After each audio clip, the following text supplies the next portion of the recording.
અભય થઈને નિષ્પક્ષતાથી નિરપેક્ષ રીતે વાસ્તવિકતાનો અરીસો રૂપી સચોટ માહિતી લાવતો સત્યની સાથે અભય ટાઈમ્સ।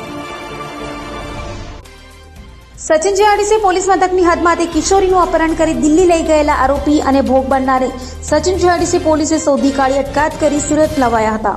સુરતની સચિન જીઆઈડીસી પોલીસ પાસેથી મળતી માહિતી મુજબ ફરિયાદીની 17 વર્ષીય કિશોરીને લગ્નની લાલચે મૂળ યુપીનો અને પહેલા સુરતમાં રહેતો તથા હાલમાં ન્યૂ દિલ્હી ખાતે બીજવાસન વિલેજમાં રહેતો પુષ્પેન્દ્ર ઉર્ફે શુભમ રમાશંકર નિષાદ લગ્નની લાલચે ભગાડી ગયો હતો।